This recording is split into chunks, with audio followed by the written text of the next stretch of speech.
이 이야기는 실제 있었던 여러 삶의 장면에서 영감을 받아 재구성한 인생 이야기입니다. 사람들은 쉽게 판단합니다. 입고 있는 옷을 보고, 하는 일을 보고, 지금의 모습만 보고 말입니다.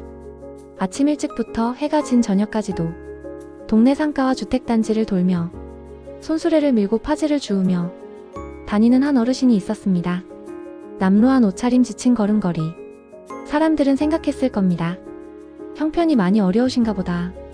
그 어르신은 정말 쉬는 날이 없어 보였습니다. 비가 오나 눈이 오나 묵묵히 손수레를 끌며 일을 했습니다. 잠깐 앉아 쉬는 모습에서도 몸에 밴 피로가 느껴졌고, 그 모습은 보는 사람 마음까지 측은하게 했습니다. 하지만 아무도 몰랐습니다. 그분의 인생을 말입니다. 그 어르신은 형편이 어려운 분이 아니라 엄청난 자산가였습니다. 그럼에도 그분은 파지를 주우며 살고 있었습니다. 아끼는 것이 몸에 밴 사람, 쓰지 않는 것이 당연했던 세대. 그 모습은 우리 아버지 세대가 살아온 근검절약 그 자체였습니다. 그때 깨닫게 됩니다. 외모로 하는 일로 사람을 판단하면 안 된다는 것. 그분에게는 자식이 셋 있었습니다. 아들 1명에 딸 2. 재산의 대부분은 아들에게 주었고, 딸들에게는 상대적으로 적게 주어졌습니다. 그런데 아이러니하게도 아버지를 모시고 사는 사람은 가장 형편이 어려운 막내딸이었습니다.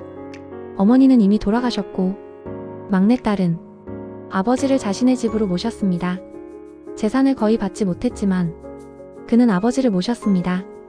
이 어르신도 처음부터 부자가 아니었습니다.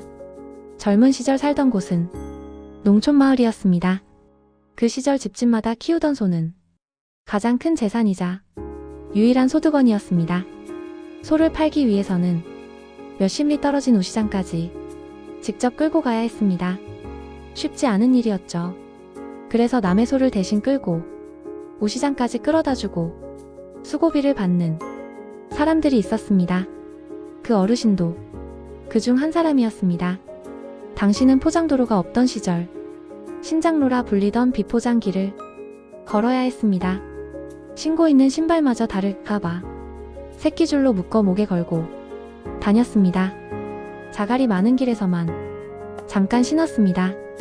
그렇게 지독하게 아끼며 돈이 생길 때마다 쓰지 않고 모았습니다. 그리고 조금씩 농과 밭을 샀습니다.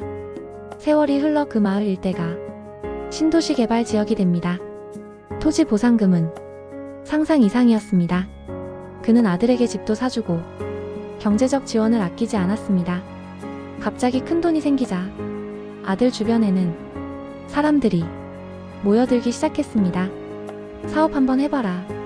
건축업에 손대서 큰 돈 번 사람 많다더라.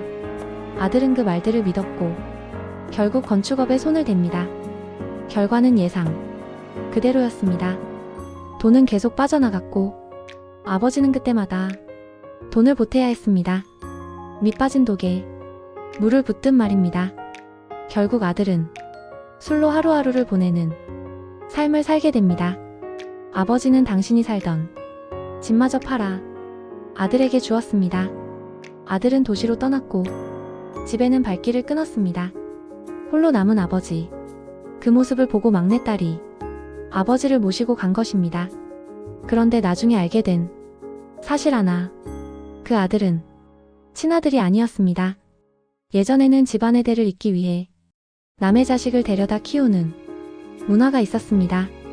그는 남의 자식을 친자식처럼 키웠고 평생 모은 재산 대부분을 그 아들에게 주었습니다.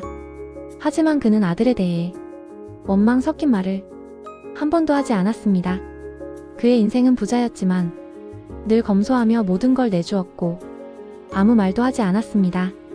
여러분은 이분 인생을 어떻게 보시겠습니까?